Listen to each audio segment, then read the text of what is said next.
En 1995, le monde étonné découvrait les images incroyables d'une autopsie pratiquée sur un extraterrestre, soi-disant capturé après le crash de Roswell en 1947. Il s'agissait du dernier et du plus spectaculaire rebondissement de l'affaire ufologique la plus célèbre du siècle.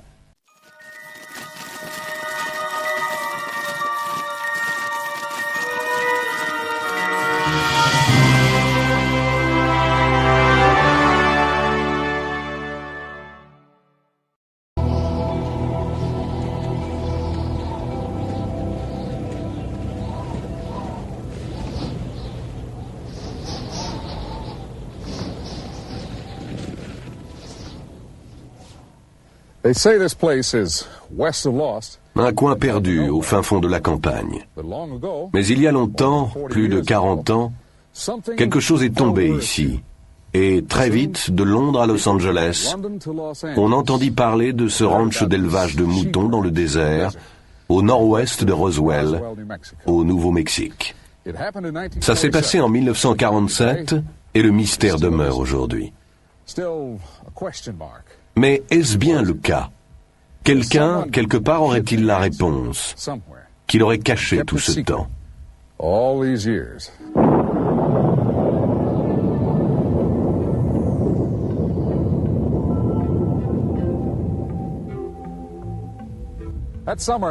Cet été 1947, on se relevait de la guerre la plus terrible de l'histoire.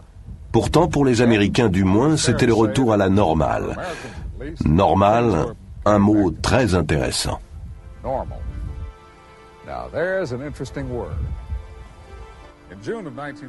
En juin 1947, Kenneth Arnold, pilotant son avion personnel près du mont Rainier, dans l'État de Washington, aperçut quelque chose de tout à fait anormal. Par la suite, il décrivit les 9 objets comme un groupe de disques bondissant à travers le ciel, comme des soucoupes volantes.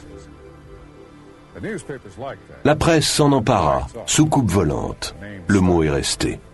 Et très vite, on aurait dit que plus les journaux en parlaient, plus on voyait de soucoupes volantes. Ici, au Nouveau-Mexique, en juin-juillet 1947, on a vu des observations multiples de ces disques, ou soucoupes volantes. Des observations peut-être réelles, peut-être pas. Et si on les a bien vues, ces lumières ont pu n'être que des reflets, des phénomènes naturels dus à des transitions de température, comme les mirages. Sinon, si c'était des engins volants, à qui appartenaient-ils et pourquoi ici, au Nouveau-Mexique?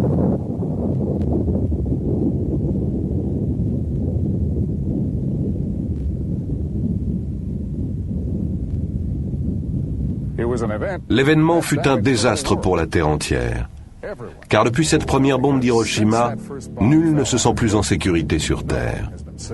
Alors, c'était prévisible, lorsque les disques volants sont apparus, les militaires américains y ont vu la main des Russes. Mais d'autres avaient une théorie différente. Comme l'a écrit le grand poète John Donne, « Nul homme n'est une île ». Et s'il en allait de même de notre planète? Dans le choc suivant les premières bombes atomiques, pensait-il, par-delà ces vastes océans intersidéraux, il y aurait quelque chose à l'écoute.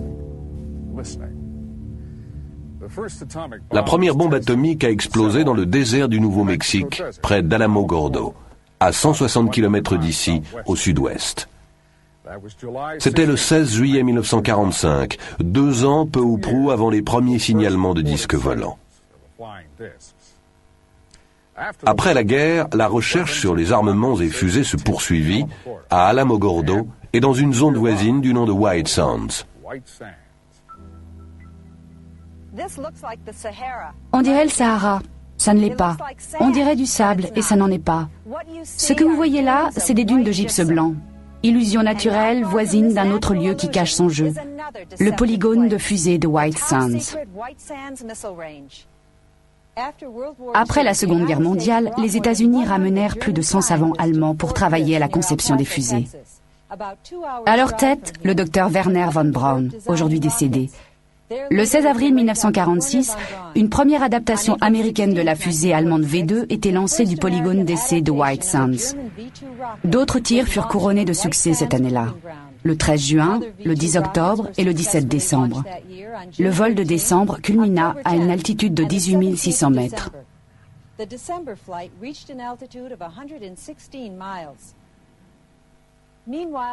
Au même moment, la seule force de frappe à capacité nucléaire au monde était en état d'alerte permanente. Doté de 15 armes atomiques, c'était le 509e groupe de bombardement de la force aérienne de l'armée. Regardez la carte. Vous voyez 3 sites formant un triangle. En bas à gauche, le polygone d'essai. En bas à droite, l'aérodrome de l'armée à Roswell, base du 509e groupe et de son arsenal nucléaire. Et au sommet, le site du crash mystérieux du 2 juillet 1947.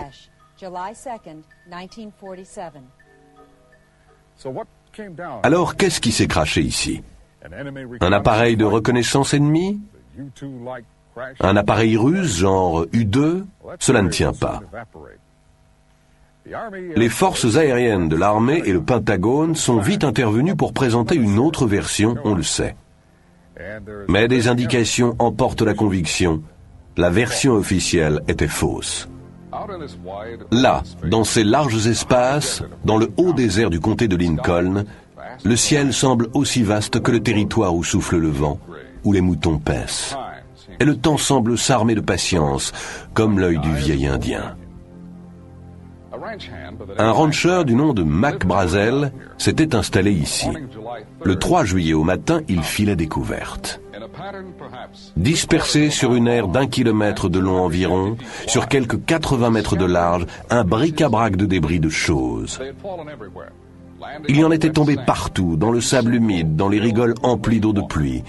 La nuit d'avant, un violent orage s'était abattu sur le désert. Mais Mac Brazel s'est souvenu d'un coup de tonnerre plus fort que les autres, presque trop fort pour que ça soit du tonnerre. Et là, avec ces débris jonchant le sol, il s'est demandé, le tonnerre ou une explosion? Il y avait les pièces métalliques et d'autres matériaux légers comme du papier d'alu, des fibres comme de la ficelle, et de minces tiges à l'allure de poutrelles et portant des marques qui lui faisaient penser aux symboles que les Indiens marquent dans l'argile. D'autres, les voyant par la suite, les ont comparés à des hiéroglyphes égyptiens. Mac se rappelle que les débris étaient si drus que les moutons ne voulaient pas passer par le champ. Il a dû leur faire contourner, alors que le point d'eau est à plus d'1,5 kilomètre. Il ramassa quelques pièces et les porta à ses voisins les plus proches, Floyd et Loretta Proctor. Il nous a décrit les pièces. Nous, on lui a conseillé d'aller à Roswell pour le signaler. Vous savez, il y avait une récompense pour les ovnis. À l'époque, on disait soucoupe volante. Ce soir-là, après sa visite chez les Proctor, Mac est retourné au champ de débris. D'après son fils Bill, Mac en rapporta une grosse pièce qu'il mit à l'abri dans cette grange, toujours debout 50 ans plus tard, à 5 kilomètres au nord du lieu du crash. C'est l'origine des histoires prétendant qu'un rancher aurait trouvé une soucoupe volante et l'aurait planquée dans sa grange. Mac avait encore de l'ouvrage, et 2 jours suivants, les 4 et 5 juillet, il s'occupa de ses moutons. Puis, le 6 juillet, une fois ses tâches courantes réglées, il prit sa buick et partit pour Roswell. Mac se rend d'abord au bureau du shérif. Alors les choses se précipitent. Le shérif George Wilcox envoie 2 de ses adjoints au ranch et appelle le 509e groupe de bombardement à l'aérodrome de l'armée à Roswell. Presque aussitôt, l'officier de renseignement aérien du 509e groupe, le major Jesse Marcel, arrive au bureau du shérif. Il est escorté d'un agent du contre-espionnage en civil. Le major Marcel appelle l'officier commandant le 509e groupe, le colonel William Blanchard. Le colonel donne alors l'ordre au major Marcel, ainsi qu'à l'agent du contre-espionnage, de se rendre au ranch en compagnie de Brazel pour mener leur enquête. À l'époque, la route n'était pas en meilleur état qu'aujourd'hui. Il faisait nuit quand ils sont arrivés. Entre-temps, les 2 adjoints du shérif étaient revenus à Roswell avec leur propre version. Ils n'avaient pas pu trouver le champ de débris à les entendre. En revanche, ils avaient découvert ceci, un cercle de sable vitrifié dans un pâturage. Comme après un bombardement, Un grand cercle tout brûlé, oui. Le major, le rancher et l'agent du contre-espionnage ont passé la nuit à l'abri pastoral. Plus tard dans la soirée, le major Marcel est venu ici, dans la grange, avec un compteur Geiger pour inspecter la pièce que Mac avait remisée là. Aucune trace de radioactivité. Le lendemain, 7 juillet, ils ramassent autant de débris qu'ils peuvent en charger dans la buick du major et le fourgon de l'armée. À la fin du jour, ils repartent pour Roswell. Depuis des années, nombre d'enquêteurs tentent de résoudre l'énigme de Roswell. En 1980, le colonel Charles Berlitz, avec William Moore, ont publié leurs conclusions dans un livre. L'incident de Roswell. 10 ans plus tard, de nouveaux faits fascinants ont été révélés grâce aux efforts de Don Schmitt et Kevin Randle. Don est directeur des investigations spéciales du Centre de recherche sur les ovnis à Chicago. Kevin est officier de renseignement avec le grade de capitaine dans la réserve de l'US Air Force. Leur livre, Le crash d'ovnis à Roswell, met en place ces éléments essentiels pour notre puzzle. Don et Kevin sont les premiers à mener une investigation scientifique sur les lieux mêmes des crashs. Ils ont accepté de nous rejoindre ici à Corona, au Nouveau-Mexique, où, autre première, nous apportons des caméras de télévision sur les lieux du crash. Ils nous ont conduits sur un terrain défoncé, sans route. Nous avons rejoint le ranch Brazel par le coin le plus reculé, arrivant au lieu du crash par le nord-ouest. Si jamais endroit se prêtait au secret, c'est bien celui-ci. Début septembre 1989, le Centre d'études sur les ovnis a monté les premières fouilles archéologiques sur le site même du crash de Roswell. On a pris une équipe de 10 membres, 3 scientifiques, 2 à formation archéologique, 2 des laboratoires nationaux. On s'est centré non seulement sur le champ de débris lui-même, mais sur des terrains plus écartés. Nous espérons encore retrouver quelque chose dans des cavités, dans un puits de 2,50 m et dans d'autres lieux marécageux à l'écart du site du crash.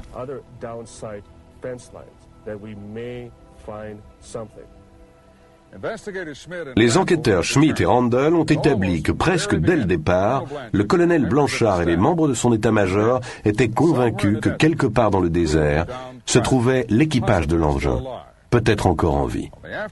L'après-midi du 8 juillet, Mac Brazel est emmené dans un appareil de l'armée au-dessus de son ranch pour aider à la recherche de l'équipage disparu ou de leur corps. Dans ses recherches, Kevin Randle a retracé l'itinéraire suivi par cet appareil. Nous lui avons demandé de refaire le parcours, cette fois avec une de nos caméras à bord. Pas de doute, le 8 juillet, le 509e groupe de bombardement lance une opération de reconnaissance aérienne. Ils veulent trouver le reste de l'engin. Ils pensent que l'épave doit être plus importante que le champ de débris. La reconnaissance aérienne pouvait servir à ça. L'idée, c'est que, en emmenant Mac Brazel, rancher connaissant bien le terrain, si on retrouvait des éléments de l'engin, il pourrait ensuite les conduire directement sur le site. L'engin a fait une reprise, il a décollé du champ de débris, il a laissé un sillon et pris de l'altitude. Kevin pense qu'il est resté en vol encore quelques secondes après l'explosion. L'engin a fait encore 5 km, puis il s'est crashé au pied de ces falaises rocheuses que vous voyez là. C'est ce qu'on appelle le point d'impact. Ironie, des civils y sont arrivés en premier. Nous avons des descriptions du deuxième lieu de crash, de 3 sources distinctes. Un ingénieur du génie civil, une archéologue, un militaire. Tous témoins oculaires. Nous pensons que l'avion de reconnaissance avec Mac Brazel à bord l'a également repéré. D'après les témoignages remarquablement concordants, on voyait ceci. Un engin volant en forme de disque écrasé au sol. Étendu à côté, plusieurs corps d'humanoïdes de petite taille, de 1,20 m à 1,50 m de stature. Ils étaient très maigres, avec une tête trop grosse pour leur corps. D'après les normes du corps humain en tout cas. Pour reconstituer ce qui s'est passé la nuit du 2 juillet 1947, Randle et Schmitt ont élaboré une théorie qui rencontre des 3 sites à la fois. Le champ de débris, le cercle de sable fondu et celui-ci où la soucoupe et ses passagers auraient été retrouvés. Dans la tempête, l'engin a une avarie. Il perd de l'altitude et atterrit ou rebondit au ras des pâquerettes. La chaleur intense qu'il dégage vitrifie le sable. Reprise d'altitude, mais il ne reste en vol que quelques kilomètres, en difficulté. Alors en perdition, l'engin vole encore, disons 3 kilomètres au-delà du champ de débris. Un voyage de plusieurs années-lumière à travers l'espace s'achève dans le désert du Nouveau-Mexique. Pour l'équipage blessé, sans ressources, la mort inéluctable.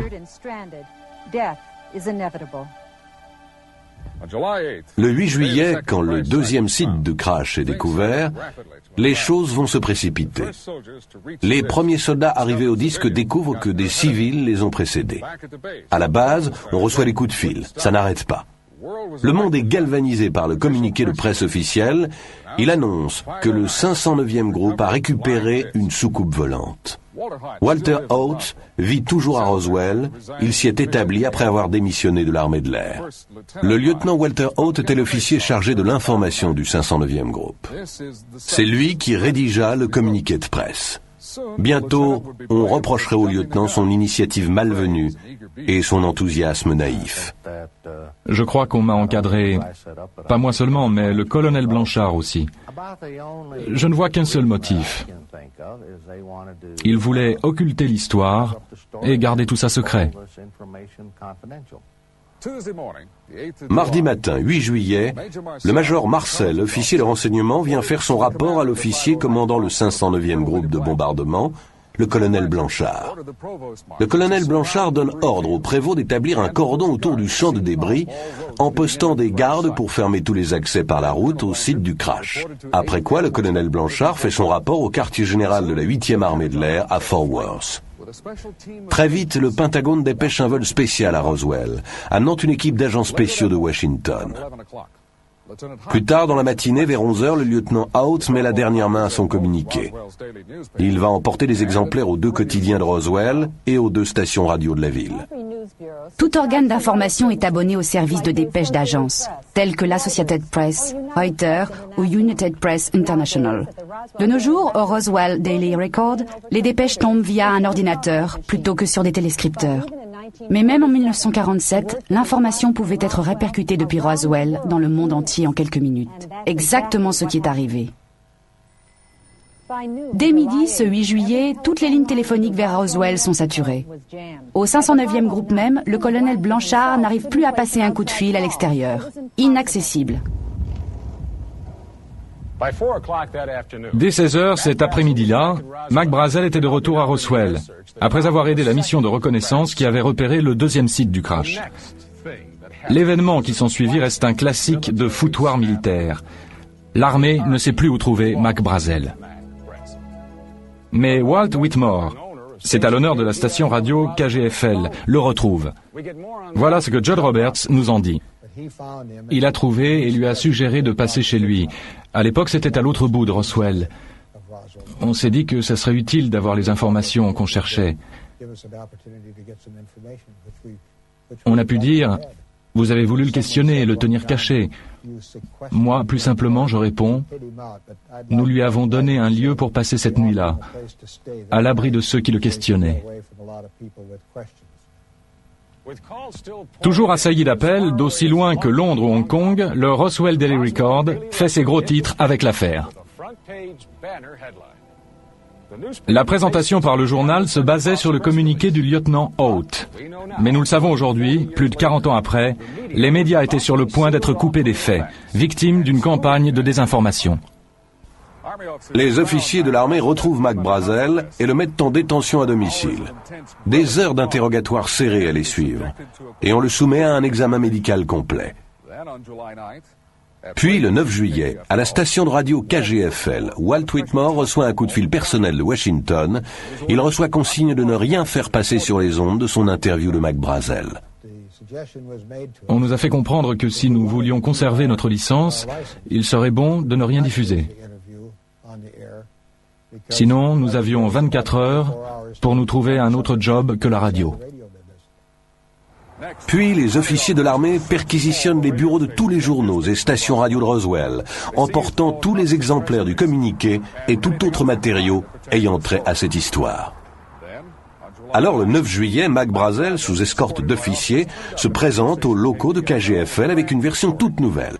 Rien à voir avec ce qu'il avait raconté à Walt Whitmore pendant qu'il l'abritait.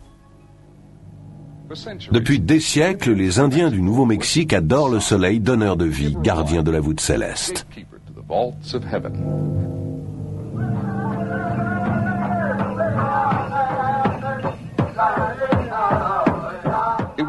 C'est pour en savoir plus sur l'antique culture indienne qu'un groupe d'archéologues s'était rendu dans le désert le 8 juillet 1947 au matin.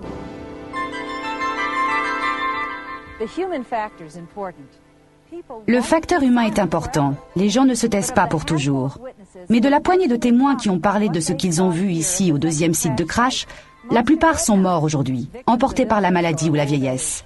Nous ne pouvons que rappeler qui ils étaient, leurs multiples différences, et aussi le fait qu'ils disent tous avoir vu les mêmes choses. Un engin volant apparemment non produit sur Terre et des créatures n'ayant pas l'air d'être nées sur notre planète. Une fois le deuxième site de crash repéré, l'armée fit très vite. De l'avion où il était embarqué, Mac Brazel guida les hommes de troupes dans leur approche. Mais avant que l'armée n'arrive, un ingénieur du génie civil faisant un relevé pour un programme d'irrigation était tombé sur le site par hasard. Son nom, Grady Barnett. De l'accord de tous, une personnalité bien carrée. Proche de Barnett, Vern Maltese se rappelle son ami évoquant sa découverte des corps et sa description de ceux-ci. Il m'a dit « Bon, je vais te raconter quelque chose que je ne suis pas censé divulguer. » Il a trouvé cet objet au sol qui était de la forme d'une soucoupe volante éventrée. Alors il est sorti de son camion et il est allé voir. Et il y avait 4 humanoïdes gisant par terre. Ils étaient couverts d'une sorte d'ensemble de couleur terne, haut de 90 à 120 cm.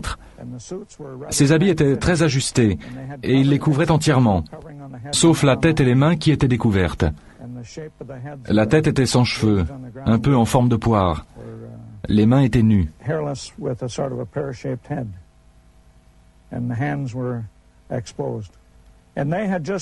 Ils étaient à peine arrivés qu'une équipe d'archéologues s'est pointée, juste après Vern. Alors les militaires sont arrivés. Ils ont cerné l'endroit. Ils ont appelé les équipiers d'Orwell, de la mission archéologique, et Barnett. Et ils leur ont donné l'ordre de ne jamais divulguer ça. Ils ne devaient en parler à personne, oublier tout ce qu'ils avaient vu. Barnett a déclaré qu'il était tout près des corps, presque à les toucher, lorsque le groupe d'étudiants et d'archéologues est arrivé. Si l'histoire est véridique, voilà un groupe idéal de témoins, ayant toutes les qualités requises, détenteurs d'éléments concrets de conviction. En d'autres termes, on aurait là ce qui constitue une preuve. Mais qu'est-il arrivé ? En moins de temps qu'il n'en faut pour le dire, l'armée a tout pris en main. Ils ont recouvert les corps, regroupé les étudiants, les archéologues et ingénieurs à l'écart, les forçant à se détourner de la scène. C'était là une affaire touchant à la sécurité nationale. Personne ne devait en parler. Si l'un d'eux le faisait, les autorités le sauraient, et elles sauraient le retrouver. Les hommes de troupe les escortèrent loin du site, les reléguant à l'obscurité. Grady Barnett a bien parlé des corps à son patron, mais la réaction se résuma à l'incrédulité. Après quoi Barnett tint pour lui la plupart des détails, n'en parlant qu'aux membres de sa famille et à son ami proche, Vern Maltese. Grady Barnett est mort en 1969. Quant aux archéologues et étudiants, on ne les revit plus. Repartis sans doute pour l'une des grandes universités du Nord-Est. Des années durant, nul ne savait où les trouver. Puis en 1979, une femme atteinte d'un cancer fit une déposition sur son lit de mort à l'une des infirmières de l'hôpital local de Saint-Pétersbourg en Floride. J'étais infirmière dans un service pour patients en phase terminale. Un jour, je vais donner son bain à une patiente. Elle était plus alerte que d'ordinaire. Elle se comportait d'une façon très soupçonneuse. Elle me demande de tirer les rideaux. Elle veut savoir s'il y a une autre patiente dans l'autre lit. Je dis non, mais ça m'a surprise.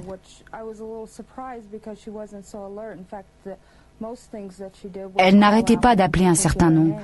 Elle s'est mise à me parler. Elle me dit qu'il y a une chose qu'elle devait dire à quelqu'un. J'ai gardé ça longtemps, me dit-elle. Alors elle m'a raconté que bien avant, elle était partie avec un groupe, collecter des roches. Elle répétait « Je n'étais pas censée être là ». Et j'y suis allée. Et encore, si seulement j'avais pas fait ça. Elle me dit qu'ils étaient dehors à marcher, qu'ils sont arrivés à une colline, ils l'ont passée. Et alors ils ont vu un grand objet qui brillait, très gros. Ils ont voulu le voir mieux. Alors ils se sont approchés. C'était un gros objet par terre, circulaire. Et par terre, il y avait des sortes de couvertures. L'un des gars de l'équipe est allé voir, retirer des bâches. Et elle m'a dit qu'il s'agissait d'êtres tout petits. Elle ne pouvait pas le croire. Vraiment des êtres de petite taille. Ils avaient des têtes très grosses, de très grands yeux. Et ils étaient couverts d'une sorte d'étoffe brillante. Je me rappelle pas si elle a parlé d'une couleur. Je crois qu'elle a dit bleu, mais là je ne me souviens pas vraiment maintenant. Mais c'était si brillant que c'était comme du liquide ou du vif argent. Mais alors elle s'est montrée très ennuyée. Elle m'a dit « Vous n'en parlez à personne, jamais à personne ». À ce moment-là, elle a juste commencé à regarder dans la pièce. Elle avait un comportement très paranoïaque et elle m'a dit « Parce qu'ils peuvent toujours vous retrouver ». Et moi, qui peut toujours nous retrouver? Elle m'a dit « Les autorités ».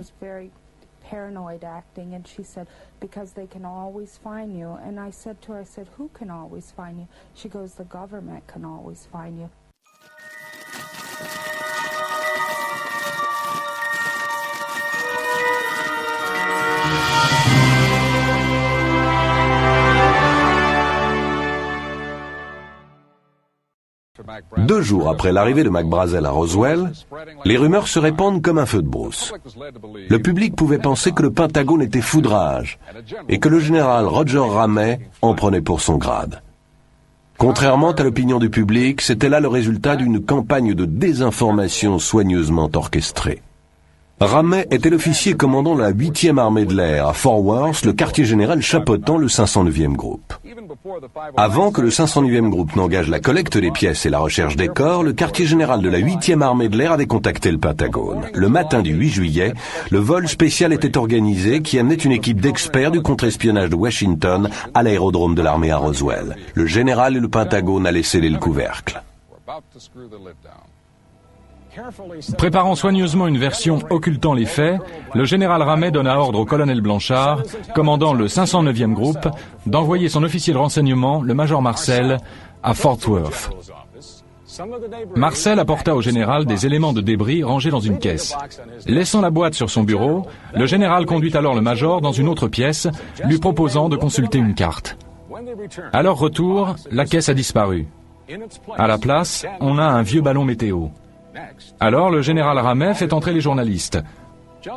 Une simple erreur, déclare-t-il. Le major Marcel et le 509e groupe s'étaient trompés. Et le général ajouta que ce type de ballon était d'un modèle nouveau, à faire classer dès le milieu de l'après-midi. Mais, nous le savons maintenant, des éléments de débris avaient été livrés au général, plus tôt ce même jour. Si c'était juste un ballon, pourquoi ne pas le dire tout de suite, mettant fin à la question et rassurant du même coup le Pentagone? Le docteur Jesse Marcel Jr. avait 11 ans lorsque son père, le major Marcel, rentra une nuit avec une cargaison d'objets étranges dans sa voiture. Le docteur Marcel s'est établi aujourd'hui à Helena, dans le Montana. Il se souvient que son père l'a réveillé vers 2 heures du matin pour lui montrer, ainsi qu'à sa mère, ce qu'il avait trouvé. Ce qui était vraiment exceptionnel, c'était des marques sur une partie des pièces de l'épave.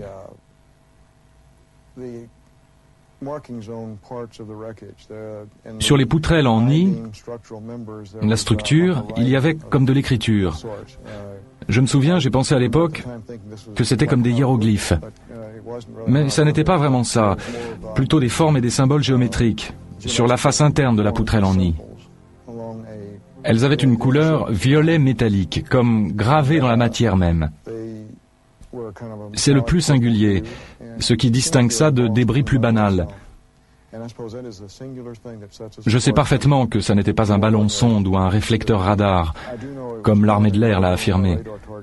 Parce que, même tout jeune, je connaissais l'aspect d'une mire radar ou d'un ballon sonde.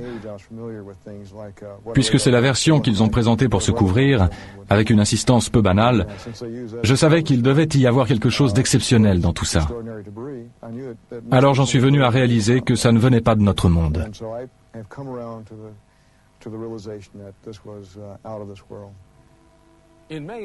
En mai 1980, le docteur Marcel a accepté d'être mis sous hypnose. C'était une tentative par Don Schmitt et ses collègues pour récupérer des souvenirs enfouis dans l'inconscient du docteur, pour voir clairement, à nouveau, les symboles indéchiffrables sur ces tiges à allure de poutrelle.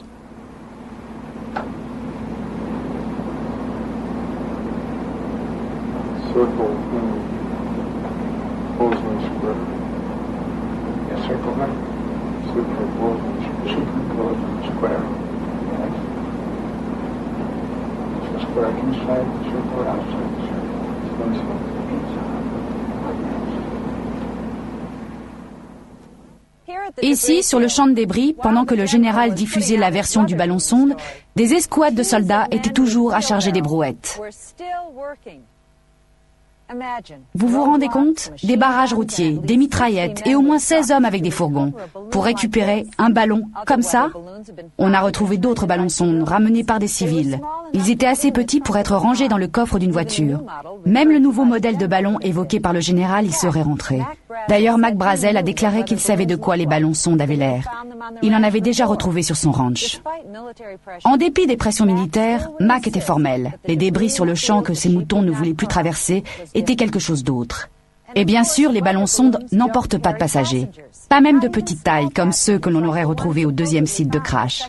Mais pour en revenir aux rumeurs qui se propageaient à Roswell, si des corps avaient effectivement été retrouvés, serait-il vrai que l'un d'entre eux eût été encore en vie?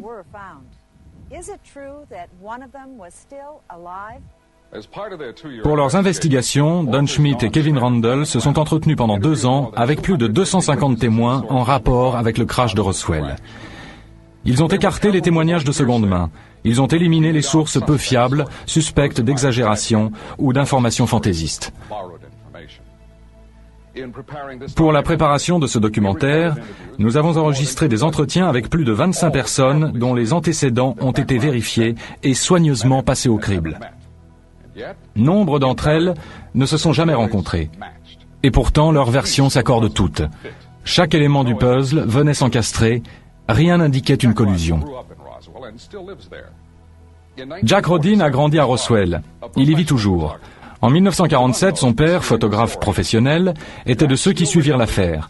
Jack se rappelle toujours 4 mots énigmatiques. Un jour ou 2 après l'annonce de la version du ballon météo, je l'ai interrogé là-dessus.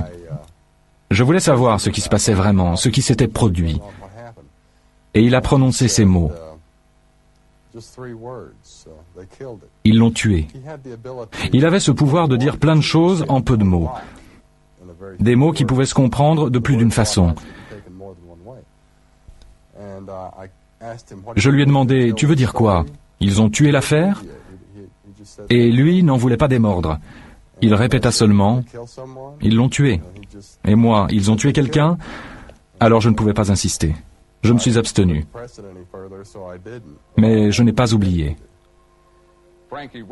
Frankie Rowe a tenté de ne pas se souvenir. Elle affirme avoir reçu des menaces. Elle devait tout oublier sur l'incident sous peine d'être séparée de sa famille ou d'être mise en prison. Mais des années plus tard, à mesure que des pans de l'histoire étaient publiés, les souvenirs de Madame Rowe sont revenus en force. Les souvenirs et la colère. À présent, elle est convaincue que le public américain a le droit de tout savoir, toute l'histoire, et même de petits fragments, comme ces fragments de métal qu'elle a vus et qu'elle a touchés. Il a sorti sa main de sa poche. Il tenait un morceau de ce matériau roulé en boule. Une boule minuscule. Il l'a laissé tomber sur la table. Ça s'est répandu comme du liquide ou du mercure, sans un pli. On a tous pu le toucher, le ramasser. On pouvait le plier. Pas de froissement, pas de bruit. C'était très mince, très brillant, comme de l'argent. Un carré de 30 cm. Et je n'ai aucune idée de ce que c'est devenu.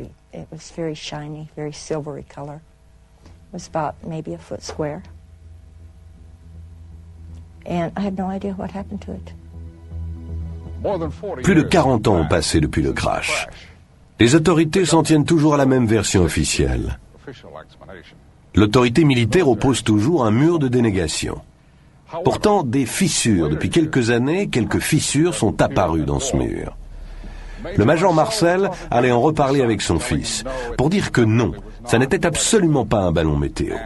Et tout à coup, un officier à la retraite de l'armée de l'air révèle à sa femme un étonnant secret. Mais d'abord, présentons l'histoire de Brownie. Melvin A. Brown était sergent au 509e groupe au Nouveau-Mexique au moment du crash. Par la suite, il fut muté en Angleterre. Il épousa une Anglaise et à l'âge de la retraite s'établit avec sa famille dans la banlieue de Londres. Au fil des années, à plusieurs reprises, il évoque pour les siens des bribes d'une étrange histoire. Mais sur son lit de mort, en 1982, Brownie livra le reste de son secret et révéla le numéro d'un compte en banque confidentiel. Aucune trace de fonds pour ses proches. Et le numéro de compte n'apparaît nulle part. Cependant, sa famille se demande toujours s'il y aurait de l'argent qui les attend quelque part. Ils se demandent et se rappellent les paroles de Brownie. Un peu comme si, une fois raconté son histoire, il l'avait regretté. Tous les soldats disponibles au sol, là je cite ses propres termes, je m'en souviens, tous les soldats disponibles au sol ont dû aller dans le désert où une soucoupe volante était tombée. Ils ont tous dû monter la garde autour de cet endroit et tout surveiller autour, sans funer. Apparemment, un type a quand même été voir et ils ont soulevé la bâche. C'était des fourgons à bâche intégrale. Je ne sais pas ce qu'ils voulaient dire. Sans doute une histoire de bâche. Ils ont imité l'autre. Ils ont soulevé les bâches et ils ont vu 2 corps, je crois. Mais ma sœur dit 3 corps. Là, on n'est pas d'accord. Ils ont vu des corps d'une taille de 1,20 m, pas plus, peut-être moins. Des têtes bien plus grosses que d'ordinaire, des yeux bridés et la peau jaune.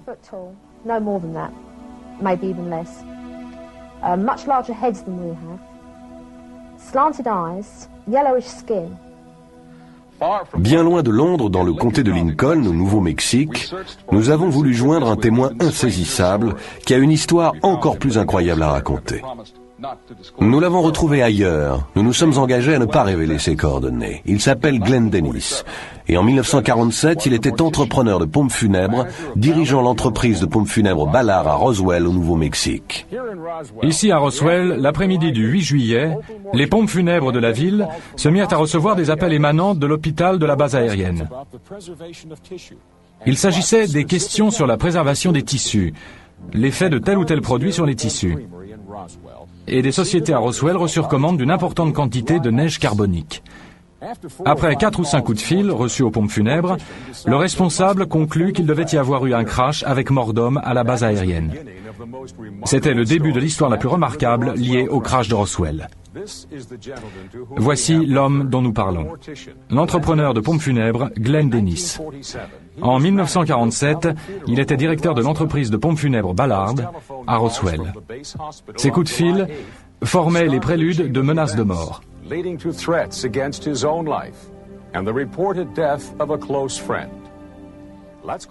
Revenons donc à cet après-midi du 8 juillet. Au coup de fil suivant, que j'ai dû recevoir 40 ou 45 minutes plus tard, il me pose des questions sur nos préparations. Comment nous faisons pour préparer les corps qui ont été exposés aux éléments ou bien gravement décomposés? Comment on traite les corps de brûlés? Les cas hautement traumatiques. Notre procédure pour ça. Question suivante. Que feriez-vous pour ne pas modifier la composition chimique des corps, ne pas détruire de sang, ni rien de ce qui pourrait s'avérer fort important par la suite? Quelle procédure vous suivez? Qu'est-ce que vous faites? Est-ce que ça modifie la composition sanguine, etc. Là, j'ai su que sans doute il s'était passé quelque chose, qu'il ne voulait peut-être pas annoncer, la mort d'une personnalité ou autre, qu'il ne voulait pas... Enfin, aucune idée de ce que ça pouvait être, mais je les ai aidés. Je leur ai dit, je peux venir vous aider, si vous avez ça, je peux vous aider. Et l'on me répondit, non, c'est pour plus tard, histoire de savoir comment procéder. future, in case this should happen in the future, he said, this is something we need to know so we'll know how to proceed. Des questions sur les produits, les tissus, la préservation du sang et autres fluides physiologiques. Des questions bien bizarres. Si les médecins de la base étaient en train d'autopsier les restes, au moment de ces coups de fil, il s'ensuit que dès le 8 juillet, les corps avaient été enlevés du deuxième site du crash et déposés à l'hôpital de la base. Ce qui correspondrait à des détails clés du récit du sergent Brown. La version de Glenn Dennis corrobore ce que dit le témoin Frankie Rowe. Il pensait que celui qui était en vie avait été emporté à l'hôpital de la base. Et un de nos amis, le mari d'Aris, travaillait là. Il a vu un personnage entrer.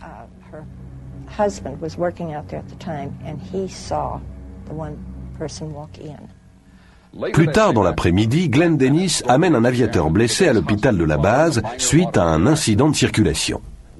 Entrant en salle d'urgence, Dennis vit des débris à l'arrière d'une ambulance de l'armée garée là. Ce que j'ai remarqué d'insolite à ce propos, c'était des inscriptions ou une bordure autour du fragment, une dizaine de centimètres, mais ça suivait le bord de ce fragment d'épave. Et à ce moment, une fois rentré, j'ai songé à quoi ressemblait ce fragment. Ça m'a fait penser à une inscription égyptienne, peut-être des figures. After I got back, I got to thinking about this on what the border looked like, and it kind of reminded me, of an Egyptian inscriptions of figures and whatever. Et là, une autre pièce de notre puzzle se met en place. Il semble que le médecin était en plein examen des corps lorsque M. Dennis est entré dans la salle d'urgence. Ils étaient assistés par une infirmière dont il nous dit que c'était une proche amie. Une des infirmières, lieutenant du corps des infirmières que je connaissais très bien, elle était très remontée. Elle m'a dit « Comment tu es entré ici? Qu'est-ce que tu fais là? Sors d'ici tout de suite, ou tu vas avoir de gros ennuis. Sors vite fait. » L'infirmière s'éclipse dans une autre pièce, sans doute là où l'autopsie était toujours en cours. Mais de gros ennuis attendaient Glenn Dennis, à cause d'une remarque faite à un officier qui le bloqua à la sortie. J'ai dit, on dirait qu'il y a eu un crash. Et puis encore, je vois des débris dans les ambulances. C'est sans doute là que je me suis attiré des pépins, juste là. Il me dit, un instant s'il vous plaît. Et il va à la porte, fait signe, et là 2 types de la police militaire débarquent. Il leur dit, vous me sortez ce gars-là et presto. On prend le hall pour sortir et j'entends une voix d'homme qui fait, j'en ai pas fini avec lui. Vous le ramenez.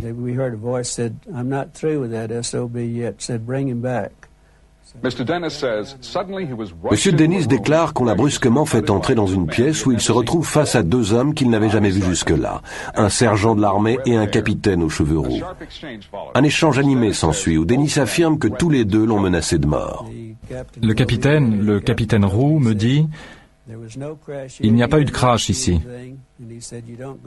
Vous n'avez rien vu. Vous n'allez pas en ville raconter quoi que ce soit à qui que ce soit. Vous n'avez rien vu. Si vous faites ça, vous allez avoir de gros pépins. Bon, moi j'étais un peu remonté. Je n'aimais pas la façon dont il m'avait traité au début. Je lui fais la remarque. Écoutez, moi je suis civil. Vous ne pouvez rien me faire. Allez au diable. Ce furent exactement mes paroles. Je m'en souviens très bien. Alors le sergent noir m'a dit, « Te fais pas d'illusions, petit, ou quelqu'un ira ramasser tes os dans le sable. »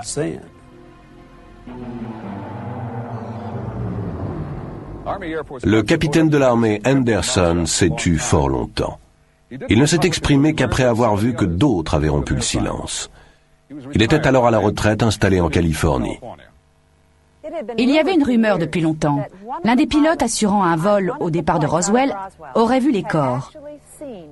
Mais ce n'est qu'en 1982 que la rumeur devint réalité. Lorsque Papy Henderson parla enfin, il dit à sa femme, « Ça fait des années que je brûle de te le dire. » Nous étions à l'épicerie à San Diego, où nous vivions depuis des années, et à la caisse, là, un journal. Le Globe, je crois, avec toute une histoire sur l'affaire.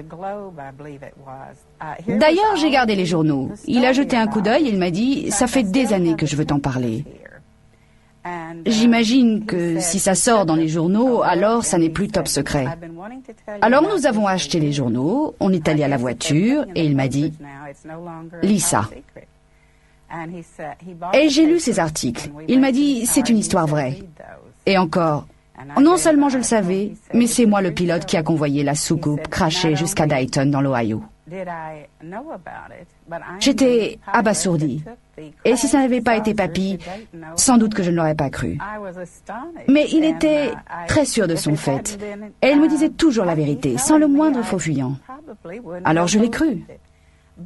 Mais à l'époque, si on disait qu'on avait vu un engin intergalactique ou une soucoupe volante, votre réputation était faite. Une cinglée. Alors, on n'en a pas beaucoup parlé. Mais ça faisait des années, quand on lui demandait ce qu'il pensait des soucoupes volantes, sa réponse était toujours « pas de fumée sans feu ».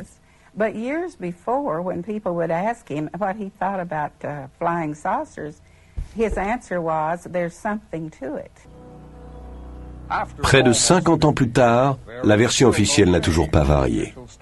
Mais qu'un vaisseau spatial se soit écrasé ou non au Nouveau-Mexique, une chose reste certaine. Les histoires touchant à l'incident ont été ensevelies depuis des dizaines d'années sous plusieurs strates de secrets, ce qui amène à la question la plus fascinante de toutes. Pourquoi ? La preuve de l'existence d'une vie intelligente sur une autre planète ruinerait-elle notre civilisation? Mettrait-elle à bas l'édifice de la science? Minerait-elle la religion? Est-ce cela que l'on craint? Il y a des siècles, ces mêmes craintes motivaient les adversaires de Copernic et de Galilée, qui ont révélé les vérités de base que tout écolier sait de nos jours, que le Soleil est le centre de notre système solaire et que la Terre tourne autour de lui. Ou bien y a-t-il encore autre chose?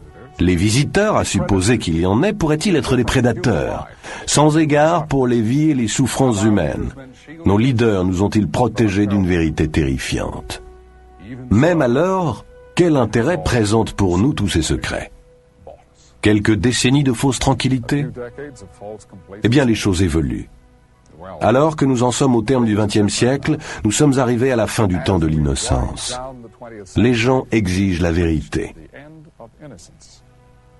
Et pourtant, c'est une vérité qui pourrait nous ébranler. Nous ne serons peut-être plus jamais assurés d'être maîtres chez nous, ici sur Terre, ni même tout à fait certains d'être seuls dans l'univers.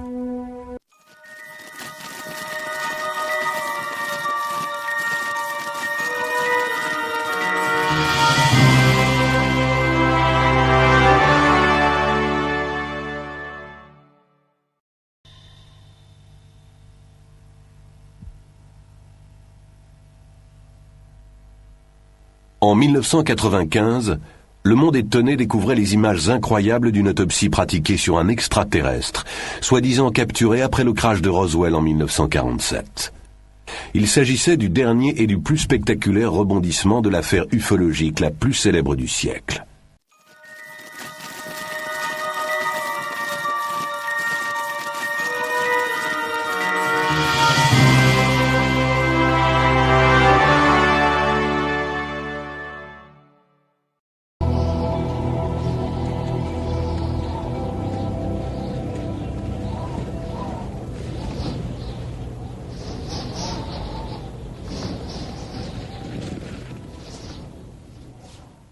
They say this place is west of Lost. Un coin perdu au fin fond de la campagne.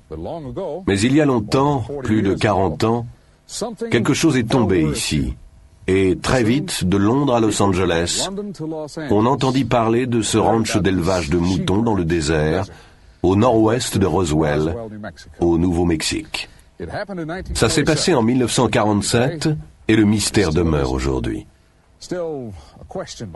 Mais est-ce bien le cas? Quelqu'un, quelque part, aurait-il la réponse qu'il aurait caché tout ce temps?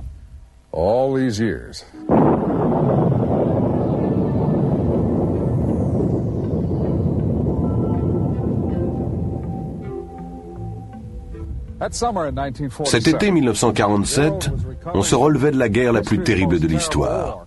Pourtant, pour les Américains du moins, c'était le retour à la normale. Normale, un mot très intéressant.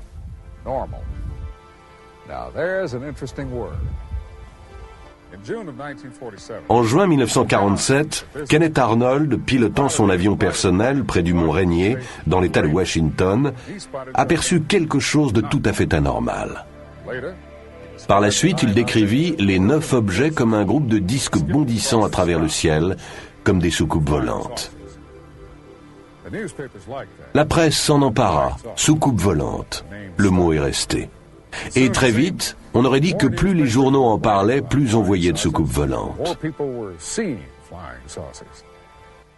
Ici, au Nouveau-Mexique, en juin-juillet 1947, on a vu des observations multiples de ces disques, ou soucoupes volantes. Des observations peut-être réelles, peut-être pas. Et si on les a bien vues, ces lumières ont pu n'être que des reflets, des phénomènes naturels dus à des transitions de température, comme les mirages. Sinon, si c'était des engins volants, à qui appartenaient-ils et pourquoi ici, au Nouveau-Mexique?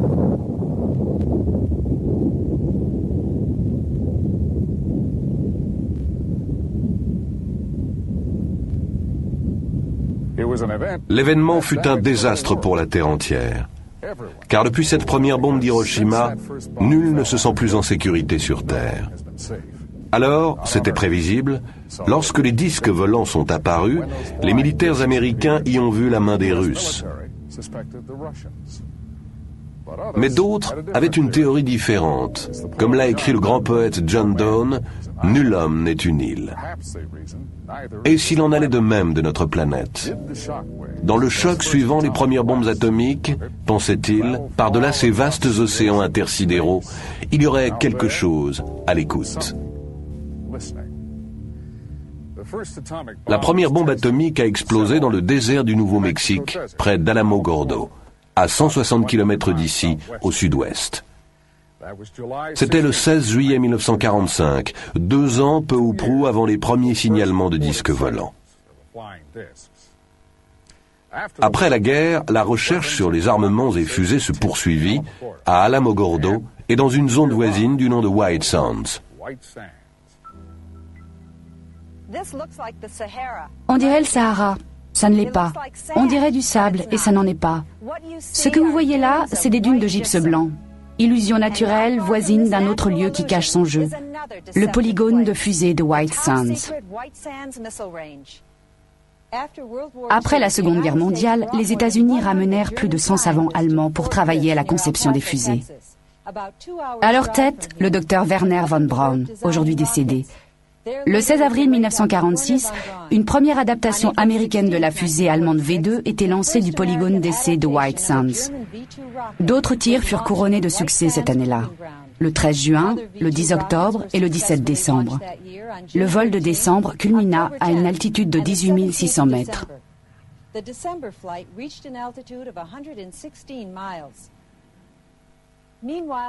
Au même moment, la seule force de frappe à capacité nucléaire au monde était en état d'alerte permanente. Doté de 15 armes atomiques, c'était le 509e groupe de bombardement de la force aérienne de l'armée. Regardez la carte. Vous voyez 3 sites formant un triangle. En bas à gauche, le polygone d'essai. En bas à droite, l'aérodrome de l'armée à Roswell, base du 509e groupe et de son arsenal nucléaire. Et au sommet, le site du crash mystérieux du 2 juillet 1947.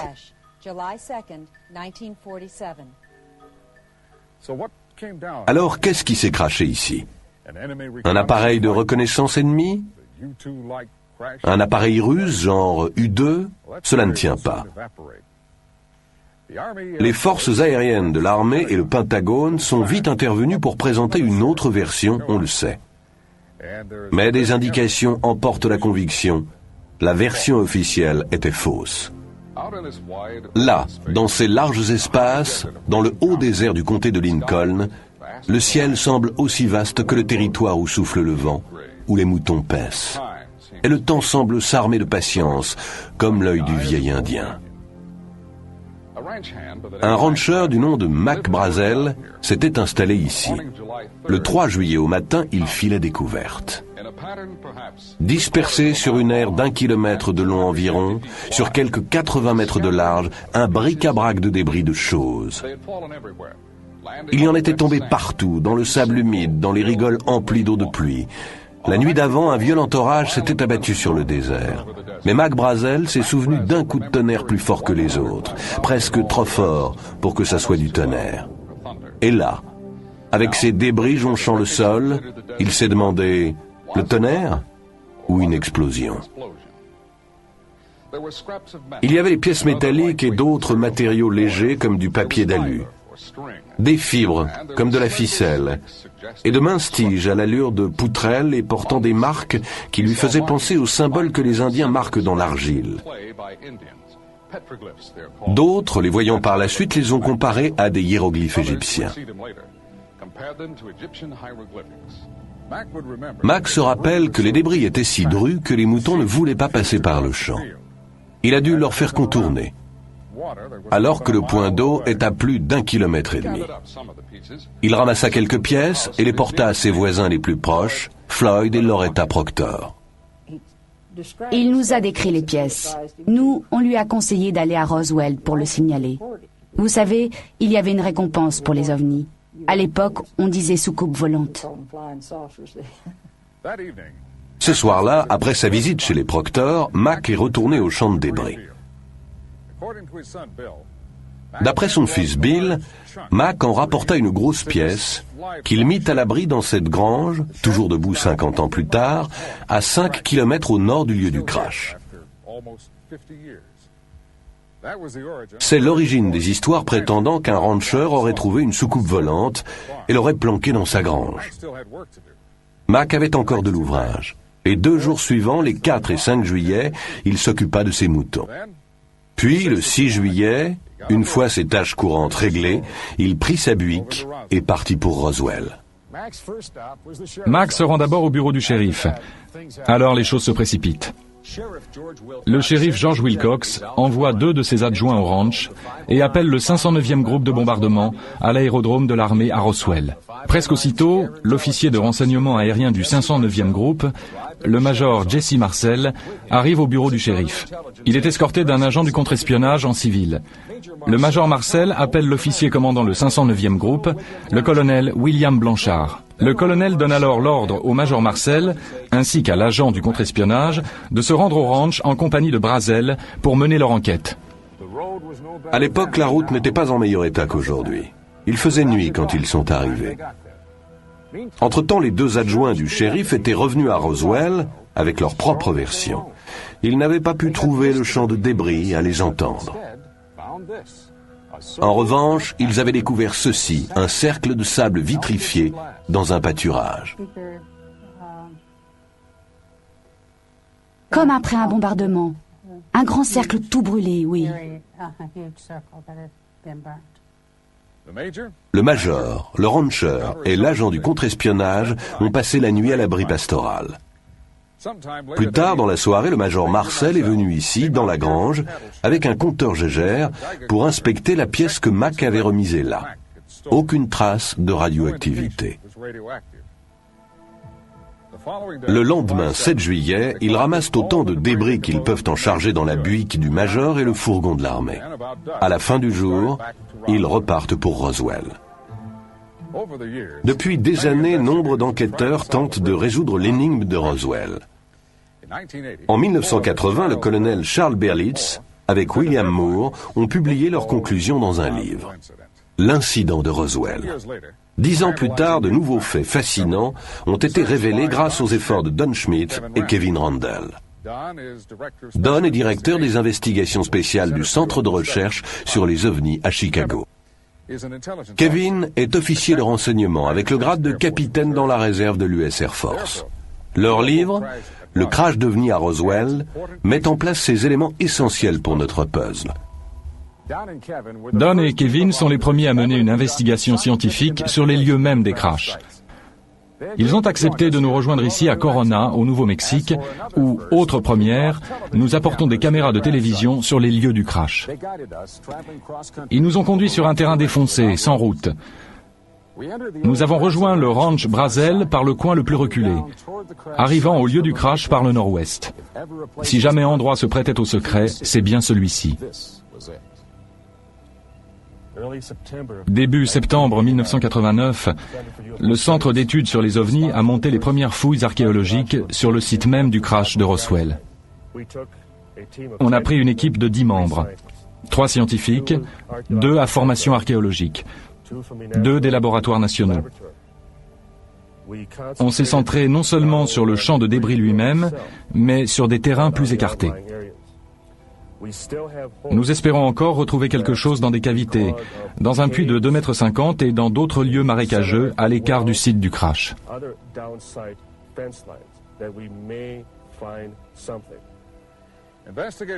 Les enquêteurs Schmidt et Randall ont établi que presque dès le départ, le colonel Blanchard et les membres de son état-major étaient convaincus que quelque part dans le désert se trouvait l'équipage de l'engin, peut-être encore en vie. L'après-midi du 8 juillet, Mac Brazel est emmené dans un appareil de l'armée au-dessus de son ranch pour aider à la recherche de l'équipage disparu ou de leur corps. Dans ses recherches, Kevin Randall a retracé l'itinéraire suivi par cet appareil. Nous lui avons demandé de refaire le parcours, cette fois avec une de nos caméras à bord. Pas de doute, le 8 juillet, le 509e groupe de bombardement lance une opération de reconnaissance aérienne. Ils veulent trouver le reste de l'engin. Ils pensent que l'épave doit être plus importante que le champ de débris. La reconnaissance aérienne pouvait servir à ça. L'idée, c'est qu'en emmenant Mac Brazel, rancher connaissant bien le terrain, si on retrouvait des éléments de l'engin, il pourrait ensuite les conduire directement sur le site. L'engin a fait une reprise, il a décollé du champ de débris, il a laissé un sillon et pris de l'altitude. Kevin pense qu'il est resté en vol encore quelques secondes après l'explosion. L'engin a fait encore 5 km, puis il s'est crashé au pied de ces falaises rocheuses que vous voyez là. C'est ce qu'on appelle le point d'impact. Ironie, des civils y sont arrivés en premier. Nous avons des descriptions du deuxième lieu de crash de 3 sources distinctes. Un ingénieur du génie civil, une archéologue, un militaire. Tous témoins oculaires. Nous pensons que l'avion de reconnaissance avec Mac Brazel à bord l'a également repéré.